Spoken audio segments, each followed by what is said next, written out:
ধরুন আপনি লেটেস্ট মডেলের একটি স্মার্টফোন কিনলেন, কিন্তু প্যাকেট খোলার পর দেখলেন এর অপারেটিং সিস্টেমে একটি বাগ আগে থেকে ইনস্টল করা আছে। ফোনটা অন করলেই ফোনটি গরম হয়ে যায়, হ্যাং করে আর উল্টাপাল্টা কাজ করতে শুরু করে। এখন ভাবুন তো, যদি এই ঘটনাটা কোনো ফোনের সাথে না হয়ে আমাদের সাথে ঘটে।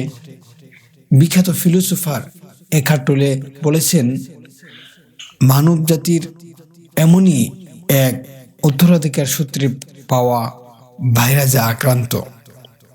আমাদের সামনে এখন দুটো অপশন, আপডেট অর ক্রাশ।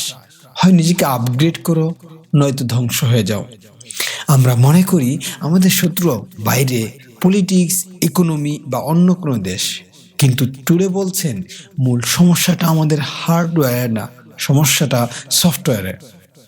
আমাদের মনের ভিতর একটা পুরনো করাপ্টেড কোড রান করছে, তা যাকে তিনি বলছেন ইগোইক কনসাসনেস বা অহং বোধ।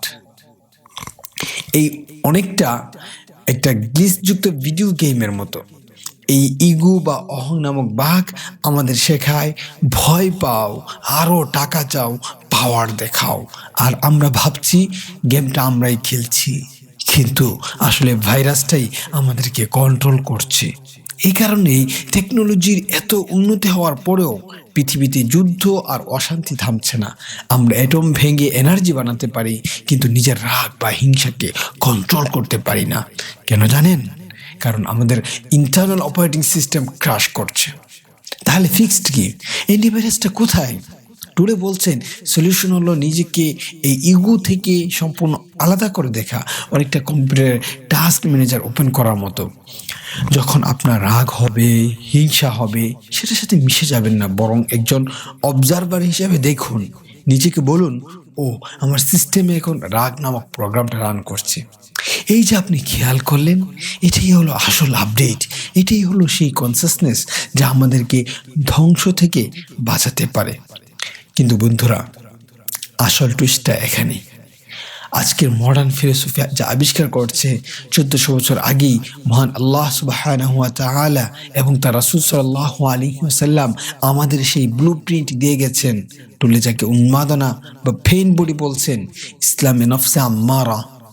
এটি আমাদের সেই সত্তার সেই লো লেভেল ভার্সন, যা আমাদের পাপ, হিংসা বা অহেতুক দুনিয়ার মুহে ডুবিয়ে রাখে। আর এই যে সচেতন হওয়া বা আপগ্রেড করার কথা বলা হচ্ছে, ইসলামে তাসকিয়াতুন নফস বা আত্মশুদ্ধি, এটি কোনো ওয়ান টাইম সফটওয়্যার প্যাচ না, এটি লাইফ টাইম ডিবাগিং প্রসেস।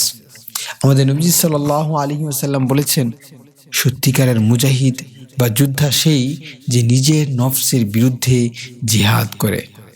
ইসলাম আমাদেরকে শেখায় আমরা শুধু রক্ত মাংসের শরীর নই, আমরা রূহ। আমাদের ভিতর সেই অপারেটিং সিস্টেমকে ক্লিন রাখার দায়িত্ব আমাদেরই।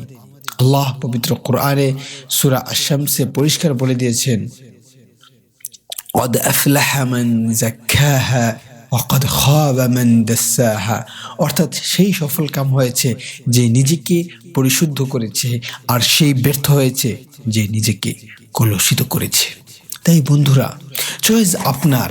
আপনি কি তাদের আপনার মনের গ্লিচ বা ভাইরাসের দাস হয়ে থাকবেন, নাকি কোরআনের অ্যান্টিভাইরাস ব্যবহার করে নিজেকে বেস্ট ভার্সনে আপডেট করবেন?